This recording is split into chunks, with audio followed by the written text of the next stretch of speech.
गाई हम जौने में वीर रस भी बा, जौने में रोमांटिक भी बा, जौने में एक प्रश्न बा कि कौन ऐसा क्रांतिकारी रहा जंगे आजादी की लड़ाई लड़ते लड़ते लड़ते लड़ते लड़ते लड़ते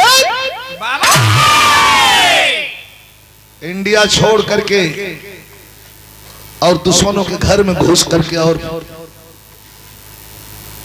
भारत में मरे हुए लोगों की मौत का बदला लिया। कौन क्रांतिकारी था? याद करना पड़ेगा जलियांवाला बाग। बिरहा बहुत सुन ले बानी, ये हर रस में मिल जाए। वीर रस में एगो ये होला कि वीर रस बात में श्रृंगार कहां से आई, प्यार कहां से आई, लेकिन चंद्रिका कवि जी के लिखल और रामदेव गुरु का गावल गीत बाई ये में हर रस बा। ए रंग कब कम बिरहा लिखाइल बाटे बिरहा जगत में, तनी आनंद ले लीजिए। हमार बड़ा पसंदीदा हो और जो गुरु के मुख से गावल बायु अमृत हो। तनी से ज्यादा नहीं, 15-20 मिनट एकदम शांति बना के आनंद लिए।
कितना बढ़िया लाइन बा कि बाग जलिया का बदला मत बोला भैया, चुका ही लिया, जाके लंदन में डायर पर वार किया।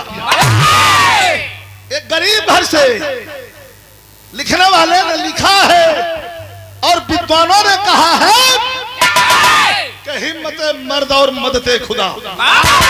अगर सीने में हिम्मत था तो ऊपर वाला भी आपकी मदद करता है। अब पहला परान टांग के उलट गया तो भगवानों संग छोड़ दे। ये लिए कहना हो कैसे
वतन के काम आता है। सन 1919 में बैसाखी मेला था, बाग जलियान में भारी हुआ झमेला था। निहत्थे लोगों पे टायर गोली चलवाया था। समझावे के न पड़ी कहानी समझते जाइएगा। निहत्थे लोगों पे टायर गोली चलवाया था। खून से अमृतसर के धरती को नहलाया था। 7 वर्ष का वो उधम सिंह दुलारा था। बाग में गोली खाते बाप को निहारा था।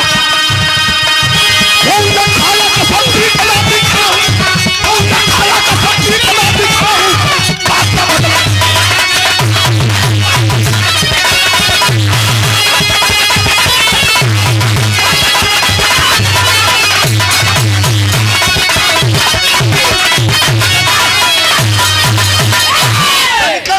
कहानी समझ लेगा। जलियांवाला बाग में सन 1919 के बैसाखी मेला में तमाम लोग जुटे हुए हैं। 2,500 लोग आए हुए। जनरल डायर बख्शी ने जाकर के बताया जलियांवाला बाग में हिंदुस्तानी आए हुए हैं। जैसे आज हमारे प्रधान जी के जौन बात दरवाजे पर कराह पूजन मनावल गए और हमारे वीरेंद्र यादव बाबू के पुत्रधन की प्राप्ति पर यहाँ कार्यक्रम सांस्कृतिक कार्यक्रम रखल गए। दुचारा नाम उनके असर में गावे के पड़ी। एकदम साफ असर छोड़ दे बात, तब उनका बिरहा में छुले का कोनो मतलब। जनरल डायर को पता चला जलियांवाला बाग में जे भाई गैल होई जे ना गैल होई हमारे नजर से देख ले। अमृतसर हमार कार्यक्रम रहल बहुत दिन पहले, आज के 20 साल पहले। उस समय गीता त्यागी बिरहा गावत रहे। गल अली हमने गावे गल अली गावे तो वहीं से हम लोग घूमे चल गए जलियांवाला बाग देखे बदे। आज भी वहां जहां जहां गोली लगल वहां का निशान पर चिन्ह बनावल जाए का रास्ता एक ही है और बाहर निकले कभी रास्ता एक ही है। तमाम लोग आए हुए हैं मेला में, लेकिन रही मेला में एक आदमी आल हुआ करे पर कहानी फोकस करत बाप करतार सिंह अपने बेटा 9 साल के उधम सिंह के लेके और वही मेला में घूमत हुआ। तब तक जनरल डायर आदेश दे दिया फायर। तर तर तर तर गोलियां चलने लगी, लाशें बिछने लगी। अरे जान बचाओ बदे कुछ लोग भाग के एक कुआं रहलो, कुआं में कूदलन। जे कुआं में कूदल वो मर गल, जे सामने रहल गोली से हताहत भयल। लेकिन एक बाप का पुत्र के प्रति, अपने संतान के प्रति का प्रेम होला एक लाइन में बता दे। करतार सिंह सोचे लगल कि मौत तो निश्चित है, सबको मरना है, आज यहाँ हम भी मर जाएंगे, तो क्यों न अपने बेटे को बचा लो। अपने बेटा उधम सिंह के हे तरह अपने पिठिया के पिछवा खड़ा कैलन है और खड़ा करके छाती तनेन के खड़ा भइलन। थाड़ थाड़ थाड़ धाड़ 4 गोली लगल। आ गिरत का लड़कवा के लेहले गिरत हो करे ऊपरा गोली मार करके। और जब जनरल डायर वहां से चला गया तो लाश के नीचे से धीरे धीरे धीरे धीरे निकल के बाहर 9 साल का लड़का उधम सिंह खड़ा हुआ। देखा कि चारों तरफ लाश ही लाश दिख रही है। पिताजी के लाश पर एक झलक देखा, एक नजर डाला और डालने के बाद आसमान की ओर देखा, धरती की ओर देखा। मानो मुंह से नहीं कहा, लेकिन उसकी भाव भंगिमा एक्सप्रेशन बता रहा है कि कुछ न कुछ कठोर निर्णय लेने के चक्कर में है। घर पे आ जाओ और इंटरमीडिएट की परीक्षा पास किया। साइलेंट, बिल्कुल साइलेंट है, शांत है। क्यों कतनो बुलावे बोलबे न करे, खाली स्कूले जाए, स्कूले से चली आवे। लेकिन जब इंटरमीडिएट का परीक्षा पास किया उधम सिंह, तो अब देह में तनी जवानी का जोर हो। 19-20 का उम्र हो गई, पागल हो गया है कि मारूंगा अपने देश के दुश्मन को। भाग करके क्रांतिकारियों के खेमे में खड़ा हुआ, कहा कि मुझे हथियार दो। जनरल डायर को मारना चाहता हूं। क्रांतिकारी हंस के अरे पागल, जनरल डायर मर चुका है, भाग चुका है। अपने देश चला गया। अपने देश मतलब कहाँ? लंदन चल गया। लंदन क्या बात है? कह रे लंदन चला गया। तब खड़ा भयल कहा कि तो लंदन है गला। अगर ये धरती से चल गल हुई, मर गल हुई, तो सरदार उधम सिंह के नेक इरादा के सामने दोबारा जन्म लेकर के और सरदार की गोली खाना पड़ेगा। मारूंगा जरूर। लोग कहना चल चल चल, सरफिरा है निकल। उधम सिंह वहीं से दौड़लन आइलन स्टेशन पर, जम्मू स्टेशन पर, और स्टेशन पर एक ट्रेन लगल रहल और ट्रेन में जाके बैठ गिलन। और ट्रेन में बैठल, ट्रेन चलल। कहा आइलन मास्टर?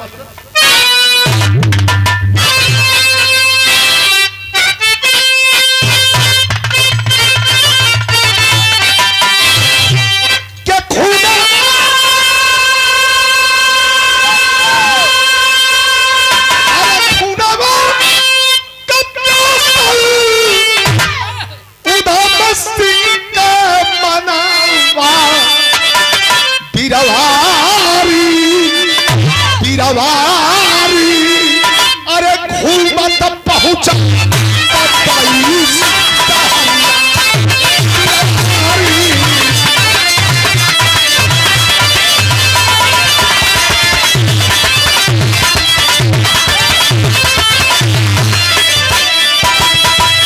बंबई में एक जगह ऐसा हो। सुरेंद्र भाई तू तो घूमले हुआ, दुर्जन भैया भी घूमले हुए कवि जी के हमारे संगी। एक जगह हो बंबई में जहाँ 10-20 घंटा बिता लेवा केहू बोला वाला। अब तो पुलिस लग गई भगावत हो जैसे, नहीं तो हो जाए जौन हो अकेले रहा चाहे दुकेल रहा, ओड़ा पाव खा के अपन हो जाए दिन भर घूमत रहा। जूहू पे आकर कोनो रास्ता तो हो ना कहा जाए। 20 साल का लड़का उधम सिंह समुद्र के किनारे बैठल तो देखलस का के धन पतरावसे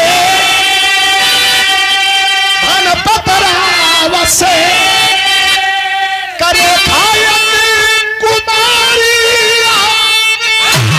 अरे सगरे में आईली अरे कोई लड़का नवारिया देखला उधम सिंह फेरी के गया नावा पिरवारी सगरे में पारे की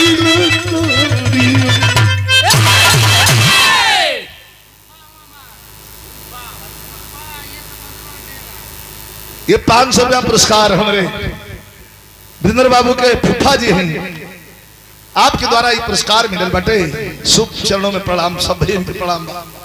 अब देखें बिरहा बेरस के बाद, लेकिन स्टोरी बैठ जाए चाहे देखें जाए नीचे। अरे बैठे फूफा जी बैठ। हाँ समुद्र के किनारे बैठल हुआ, रोरी उठा उठा के फेंकत हुआ, मने मने सोचत हुआ कि जाना है लंदन, कैसे जाई, पास में पैसा नहीं बा, कैसे जाई।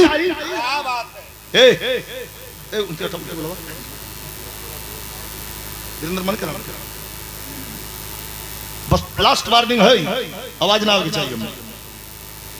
कैसे जाई चिंता हो। अरे भाई कहीं 2-4-10 स्टेशन किसी स्टेशन थोड़ा जाए के बाद, अच्छा इंडिया के कोनो स्टेशन पर थोड़ा जाए के बाद जाए कैसे लंदन जाए के बाद हमके सोच रहा है। अतले समुद्र के किनारे बैठल बा, समुद्र के पानी में एगो लड़की बोर्ड लेके नैया लेके पश्चिमी कपड़ा पहन के, तनी कम कपड़ा पहन के, जवान बिया, खूबसूरत बिया, वही नैया से जौन बात बोर्ड से हिचकोला खेल बिया, ले जाके उड़ा दे, धाए दे गिरे फिर उड़ा दे। उधम सिंह कहला कि बड़ा मन बढ़ू लगती है। ए भाई लोग क्यों रोकी, आदमी कहले एड़ा चुप रे, एड़ा बंदे पागल। कुल कहा कि साला सब अपने अपने काम में लपटल बा, ई वही नजर वही में गड़ौले बा, लेकिन कभी का लेखनी का कहता।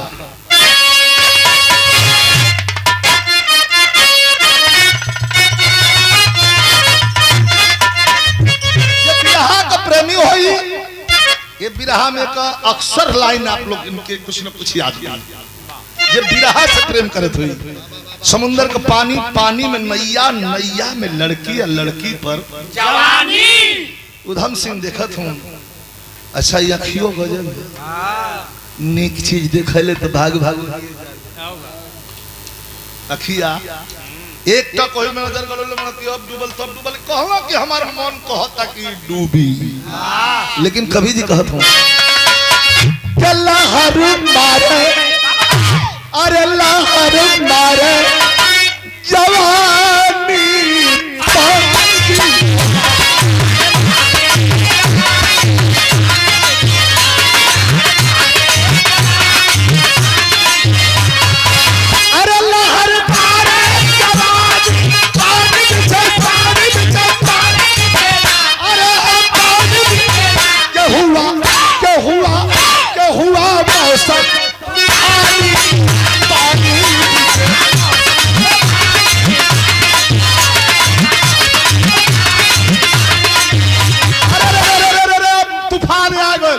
समुंदर में ज्वार भाटा वाला पहाड़ मतन पानी है के ऊपर उठे लगल। उधम से कला आज दादा कोई कोई कोई कोई तौले तौले सागर में रेखा कर डूबनी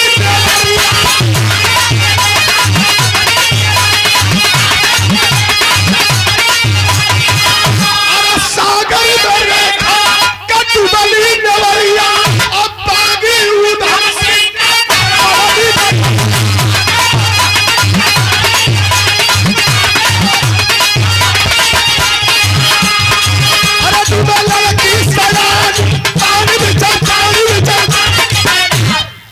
डूबे लगल, नैया पलट गई।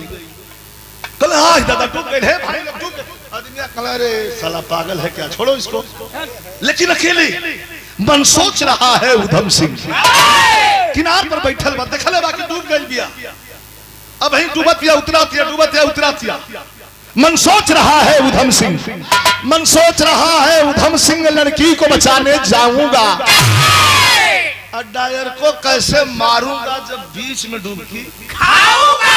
मान लेता नहीं कूद के कोई नहीं बचावे तो सुनीला कि पानी में डूबे वाला के बचावे जे बात तो ही के के छापे ओई में छापल हम ही डूब जाई तो आज दादा डायर के कैसे मारो।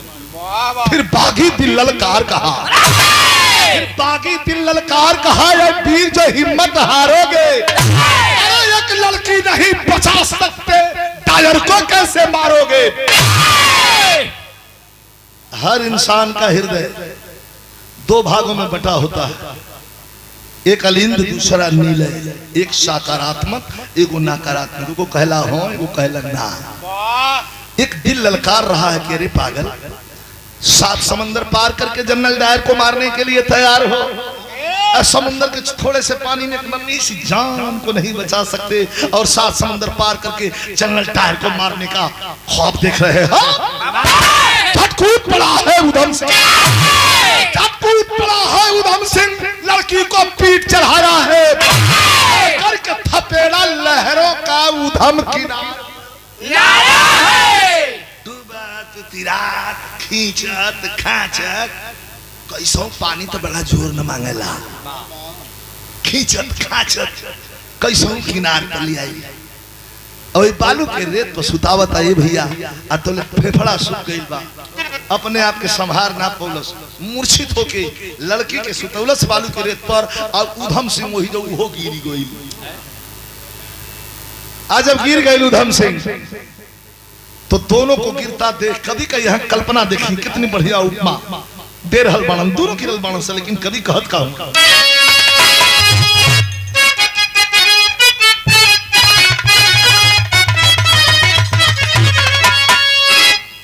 कि अरे सोया सूरज की ओरी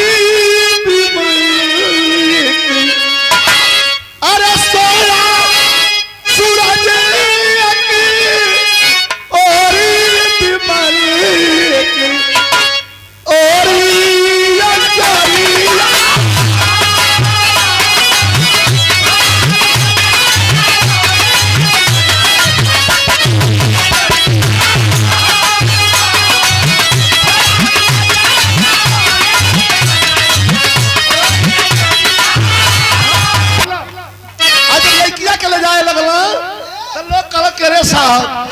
आई बेचारा ना अगर रहल रही तो तोहर लड़की जिंदा ना बचत। ऐसा क्या?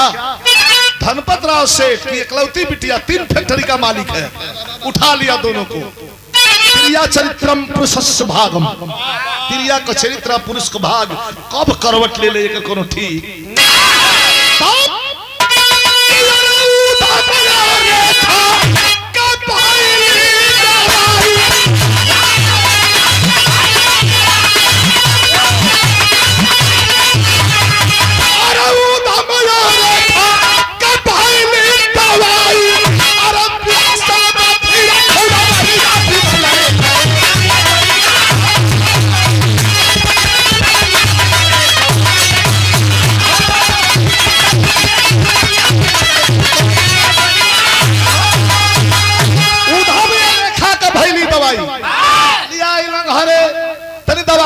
जब ठीक भइला तो ही बालकनी में उधम बैठल बालन, बिरहा बहुत सुनले बानी, तनी सब 5 मिनट गौर करो। बालकनी में बैठ के अखबार पढ़त हूं, माई चल गईली, भैया आवाज ना हो, माई चल गईली शॉपिंग करे खातिर, बाबूजी चल गए बालन फैक्ट्री। घर में लड़की अकेली बा, कौन? रेखा। अब उधम सिंह बालकनी में बैठ के अखबार पढ़त हूं, सोचत हूं कि जाए के बा लंदन, मारे के बा जनरल डायर के, इस साला कहाँ आके फंस गई। लड़की मन ही मन प्रण ले रही है वो रेखा धनपत राव सेठ का बेटी कि जिंदगी बचौले ने, जिंदगी जब भी बचौले हुवन ते जिंदगी का मालिक भी यही हुवन। अभी जान इनकर हो। अब कैसे कहे? चाय बना के लेके पहुंचा, या बीरस की विरहा में श्रृंगार का लाइन है, चाय बना के लेके पहुंचला, जाके उधम सिंह के आगे खड़ी भइल। आ कैसे कहलस? छुरी में है, छुरी में एक तरफ धार, ब्लेड में 2 तरफ धार, आकारी में 3 तरफ धार, और मेहरारू में चौबगला धार हो। कितना अंगूठी वही में छूट जाले। बड़ी धार होले भैया, जहरे से धरवा वाले से काट ली। अरे चला चला। हाँ। लड़की जाके उधम सिंह से कहता तेरे रोमांटिक भाव है अंदर लिया, क्या कह रहा? कल के पीले पागल, उधम सिंह का सरबा था, कल की नहीं, कल के पीले पागल सुराही महाराज।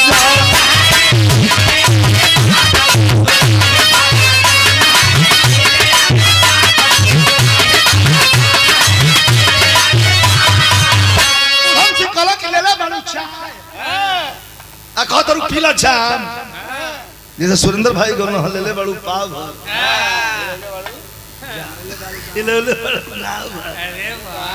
ये सब कहाँ से खोज लेते हो? अरे वाह, कमाल है। ऊपर वाला कम हो जाता है। नहीं ठीक है, हम भाग पड़ जाते हैं कि बोला मैं कौन ना लोग क्या पूजी तरह का आदत है तोरे। जरा अरे बढ़ा ले भैया, बढ़ा ले तो ठीक है, माइक ठीक है। ले कहा कहता रू पीले जरे पागल सुराई महाराज जान तो ले हथवा इतरे उठल करत कि मेरे पहलू में, कह कि मेरे पहलू में मधुशाला शराब है।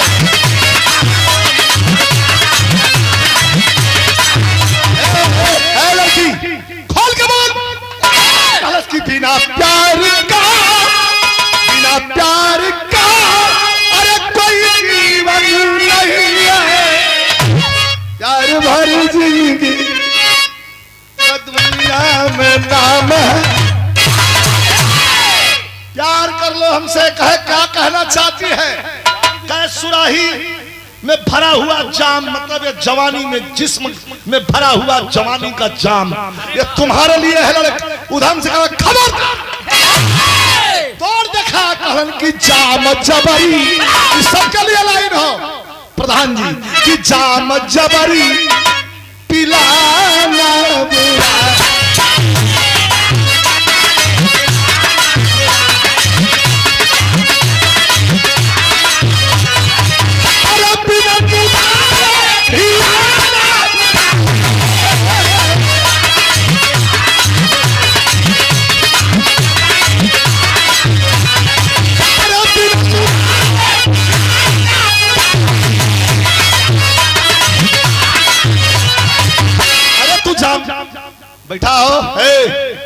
ना मन तू बैठा मरते।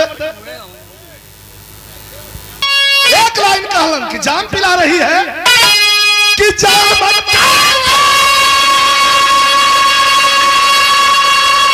अरे जाम पिला पागल अरे चौक खूना कब पैदा हुआ है तीरा हरदम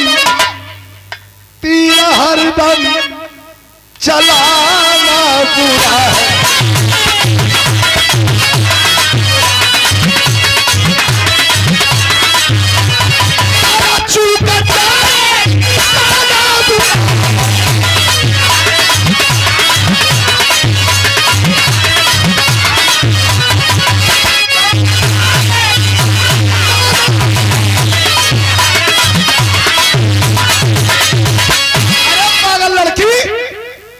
जाम पिलाने के लिए कह रही है, जाम कैसे पिएगा वो पागल जो कि खूनों का प्यासा हुआ है।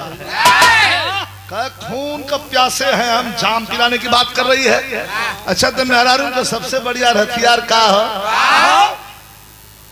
जब कुल से हार गई हो सब तो गंगा जमुना बढ़िया बढ़िया गुप्त गोदावरी में आके मिल जाए। नीचे कही महाराज गंगा जमुना बढ़िया रोवे लगल लड़की आ उधम सिंह का हथवा पकड़ रोवे लगल, कहलत कि हमके समुद्र के पानी में से बचौले बड़ा तू कहाँ तो बचौले हैं, तू ना रह तू केहू रही तो बचैती, बचौले बानी तो बचौले बानी कहना एगो काम करा। एक धरवार के धरती से आदरणीय श्री में ध्यान दिया। लड़की रोवे लगल, कहलस का कलश की नैया के जनी तोड़ा गवार पिया रोवत या कहे कि जीवन बदाला करा हमसे शादी तेरिया दिल पर न छोड़ा हमारी।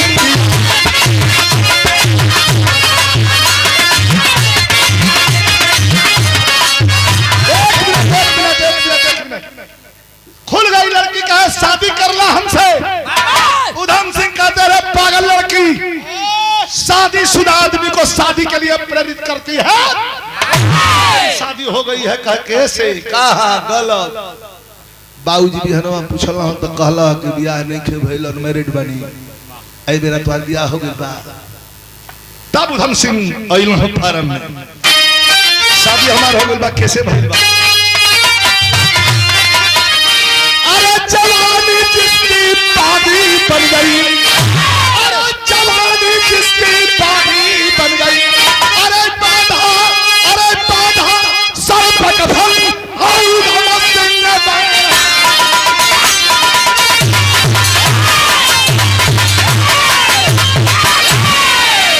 लड़की मेरी शादी हो गई है का गलत मत बोली, हाँ पाप लगी का हम बता देते हैं केकरा से हमार शादी भइल बा, कौन के हमार दुल्हन बा। आप लोग के रोंगटे खड़े हो जाएंगे।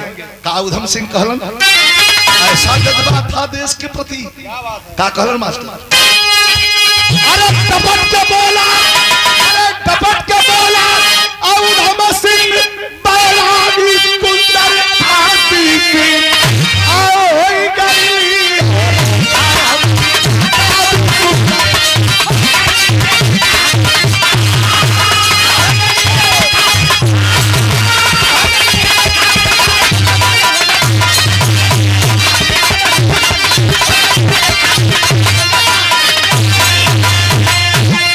शादी हो गई है, मेरी दुल्हन का नाम जानती है लड़की। का नाम है तुम्हारा दुल्हन का? कह कि फांसी। हंसे लगल, कह के भैया शीला मीना गीता अनीता तमाम नाम सुन ले बनी, फांसी नाम पहली बार सुनो थे, ये कैसे नाम है? तब कहे लगल कि जन्म सिद्ध अधिकार हमारा, अरे जन्म सिद्ध अधिकार हमारा, लंदन हमको जाना है, अब बाप का बदला डायर को अब गोली मार चुकाना है। लंदन जाऊंगा, चल जनरल डायर को गोली मारूंगा, इसके बदले में बैठा बैठा इतने तरह तो घूम के वोट मांग डाले तो 5 मिनट तो मंगे। ए भैया, जनरल डायर को मारूंगा, इसके बदले में मुझे फांसी होगी, वही मेरी जिंदगी की हसरत है और वही मेरी दुल्हन है। लड़की का रे रे रे रे रे रे रे रे, ये तो हम गलत जगह हाथ रख देली, ये तो आजादी का दीवाना है। आजादी के दीवाने को अपने जुल्फों में बांधना चाहती हूँ। अब तो और भी इज्जत बढ़ गई, अब तो तोहरे प्रति और भी इज्जत बढ़ गई। कलश ठीक बिरहा अंतिम हो तो गौर के लिए कलश ठीक ठीक। आप लंदन जाए, हमसे भी आता करवाना तो दुल्हन तो फांसी हो कहे। हाँ कहे कि दोस्त बनेबा, हमके दोस्त कहे लड़का और लड़की दोनों दोस्त। ऐसा होला तो नहीं, लेकिन जब तुम्हारी मर्जी हो तो ठीक है, दोस्ती हम तो से करब का दोस्ती करबा, फर्ज अब पर दोस्ती का अदा कर दे। कहू कैसे कहे कि लंदन जईबा, कहे हाँ डायर के मरबा, कहे बिल्कुल, कहे करे बदले में फांसी तोहार दुल्हन हो के संग हमेशा के लिए सुन जईबा, कहे यह सच्चाई हो। कहे लेकिन जाए बदे पैसा नहीं हो, कहे नहीं, कहे बस तो दोस्त बनौला है तो दोस्ती का फर्ज अदा करब और तोके लंदन लेके हम चलब, तोरे मकसद में कामयाबी तोके हम देंगे। बहुत कामयाब आदमी के पीछे किसी औरत का ही हाथ होला, अब कुल बहुत नाश कर देवे के पीछे भी एक औरत का ही हाथ होला। देखा का नजरिया, ताका का नजरिया हो। उधम सिंह चल दलन मास्टर कैसे हो,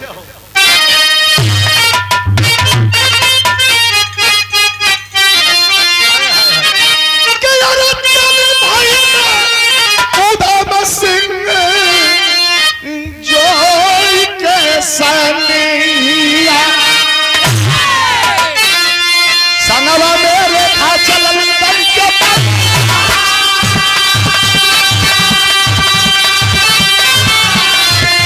कोई लंदन में आके तूने करना पड़ेगा। अरे फोटो स्टूडियो खोला है सबा, लेकर के अपने बाप से जिद करके आइलन, जब वही फैक्ट्री से बाबू जेलन मथारी एली शॉपिंग करके जाके लड़की खड़ी भइल देखवा, कहलस कि पापा मैं लंदन जाना चाहती हूँ टूर पर। कहे बिटिया जमाना जुग जरा था दुश्मन के देश में का करे जाइबू? कहे नहीं पापा जाना चाहती हूँ। कहे नहीं अकेले मत जा, कहे अकेले न जा, मेरा फ्रेंड है ना। कहला कलिया समुंदर में से छानलस, आज तोर फ्रेंड हो गए, ले जाके और दूसर बैंड हरा दी, हम का करिए, मत जा बहनी। कहे नहीं जाइब जरूर। औलाद की जिद के आगे ठीक नहीं पौलन, पासपोर्ट वीजा बना के काफी पैसा रुपया देके उधम सिंह के साथ अपनी बेटी रेखा को विदा करते हैं। तो कहना हो कि लंदन में तू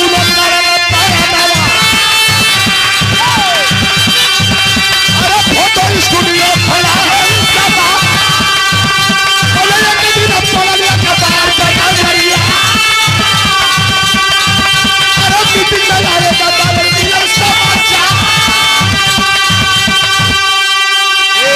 हुआ था। एक न्यूज़पेपर आया, प्रथम पृष्ठ पर एक समाचार छपा हुआ था कि जनरल डायर बगल के ग्राउंड में आ रहा है, जिसका भव्य स्वागत वेलकम किया जाएगा। इंडिया से जब से आया है पहली बार ये स्वागत है। पढ़लस रेखवा, पढ़ के बतौलस, रेखवा पढ़ के बतौलस कि का हो, का बैठल हुआ, का तक टाइम आ गई, तैयार होवे लगल। तो ले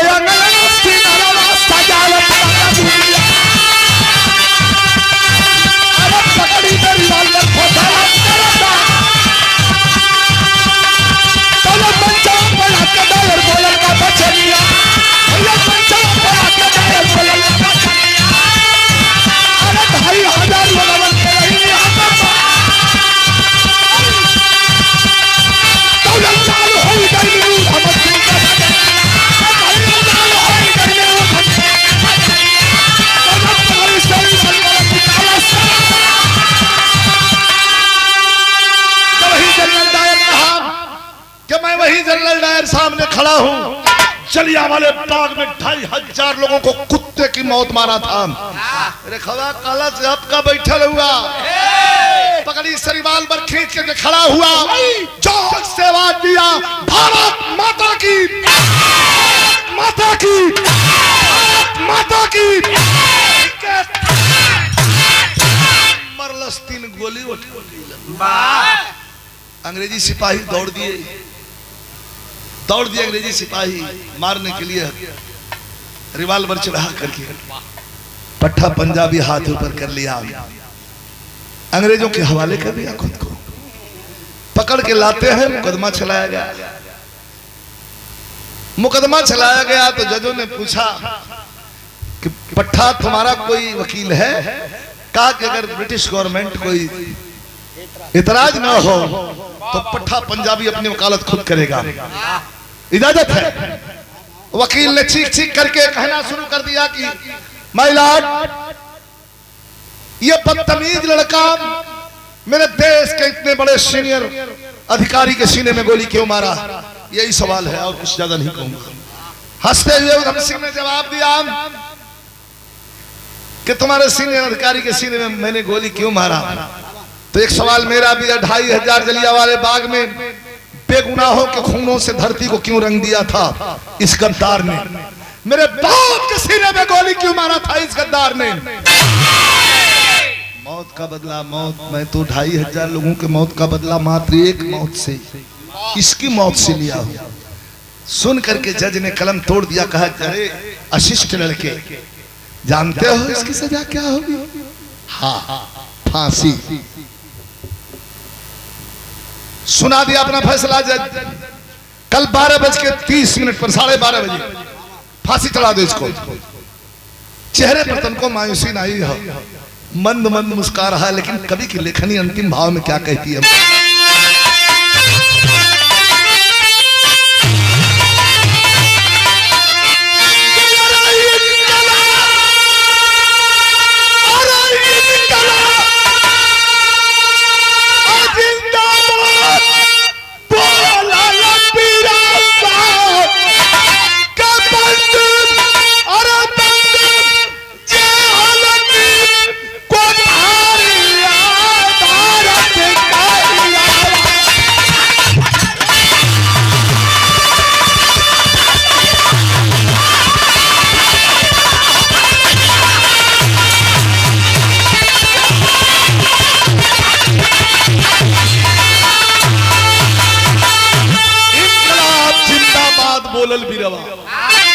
बंद जेल की कोठरिया भारत के हिरवा।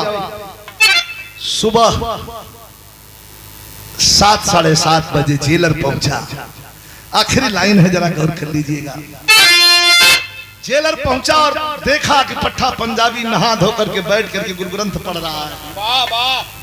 चेहरे पर ललाट पर चमक है, चेहरे पर बड़ी तीखी मुस्कान है, जैसे लग रहा है कि कुछ बहुत खोया हुआ था जिसको पा लिया है।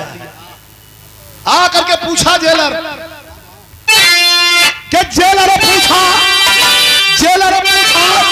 उधम से अंतिम इच्छा कहो दीवाना।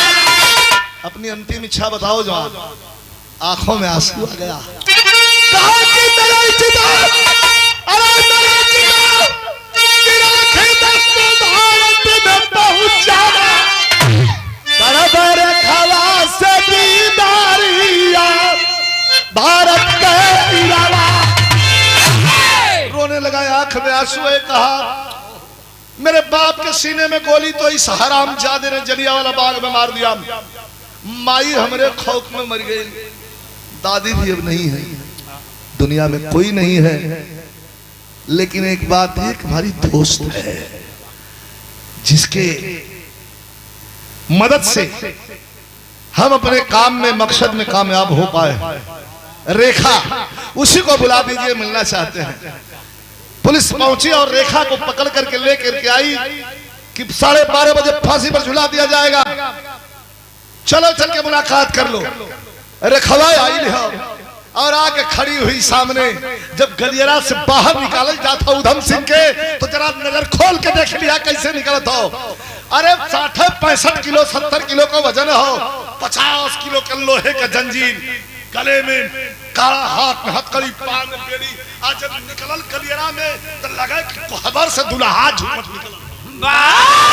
आके सामने रेखा के सामने हंस के खड़ा हुआ, आए गेलू, धन्यवाद, तुम्हारे मदद से इस मकसद में कामयाब हो पाया। वाह वाह, मैं बहुत खुश हूँ। रेखवा के आंख में आंसू है, कहा खुश हुआ तो एक चीज मांगा था, हमके अभी दे के जइहा।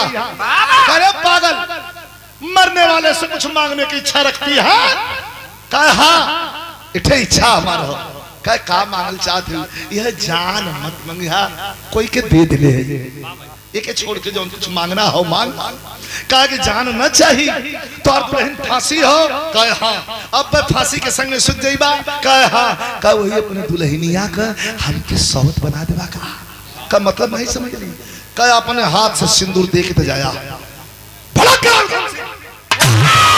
अरे पागल लड़की, 2 घंटे बाद मर जाऊंगा, अभी सिंदूर दूंगा, 2-3 घंटे के बाद तू बेवा हो जाएगी, तेरा दिमाग खराब है। अरे कौनो शानदार आदमी देख के पहाड़ जैसी जिंदगी खड़ी है, पागल शादी कर लेना, तो मेरे चक्कर में पड़ी है। लड़की पीछे 2 कदम हटल, झपटा जैसे शिकारी शिकार पर झपटला। कालस की कौनो कायर कपूत भड़ुआ के मेहरारू बनले से, अरे कौनो कायर कपूत भड़ुआ के मेहरारू बनले से नीक हो कि तोरे मत शहीद का विधवा बन के अपन जिंदगी बिता ले। यही में हम खुशी है। रोने लगा उधम सिंह। सिंदूर का डिबिया उठौलन है जो रेखा लेके आई थी, उठा करके और मांग में सिंदूर भर करके पकड़ करके रेखा का हाथ खूब रोया और रो करके यही कहा कि जाऊंगा, परमपिता पूछेंगे कि देशभक्त हो, देशभक्ति करके आए हो, अगर इसके बदले में कुछ हमें देना चाहेंगे कि मांग लो जवान, क्या मांगते हो? तो जानते हो का मांगब? यह मांगब कि हे परमपिता, एक बार और हिंदुस्तान की धरती पर भेज दो, जकड़ी हुई माँ की जंजीर तोड़ने में मदद कर सकूं, लेकिन यह मेरी कोई अरे गहरे खैरे का बेटा मत बनाया। यही रेखा जो हमारा दोस्त हो, जो हमारे मकसद में हम कामयाब कैलस, यही के कोख से जन्म लेके और भारत में फिर क्रांति का बिगुल फूंक के तैयार रही। यह कहला ना तौले जोर से चिल्लायल हो जल जेलर कि समय समाप्त हुई, स्नान की तरफ चले। ए भैया वही मूक दर्शक बन के रेखा देखती रही, पकड़ करके ले गए, झूमता हुआ जंजीर लगल हो, जब चलल हो फांसी के फंदे पर, देख करके अंग्रेजन का रूह कांप गई कि बाप रे बाप। लोग कहते हैं भारत सोने की चिड़िया है, India is the golden bird, तो सोने की चिड़िया है, रत्न गर्भा है, मात्र इसके कोख में रत्न नहीं है। ऐसे ऐसे रत्न इस भारत की धरती पर हैं। सलूट सलाम किया ब्रिटिश गवर्नमेंट के अधिकारियों ने और पट्टा पंजाबी को फांसी पर झुला करके, और 2 घंटे बाद रेखा को उसकी बॉडी सौंप दी गई, जला करके चिता की राख ले करके। और पहले पहुंची ग्राम ये पंजाब में करनाल, वहां से होकर के पहुंची इलाहाबाद। चंद्रशेखर आजाद के हाथ से जवान के अस्थि को गंगा जमुना सरस्वती की धारा में प्रवाहित कर गई। ये हमारे आजादी और भारत का स्वर्णिम इतिहास है। गुरु बिहारी गुरुदेव गुरुराम लाल की लीला, रामदेव चंद्र का कवि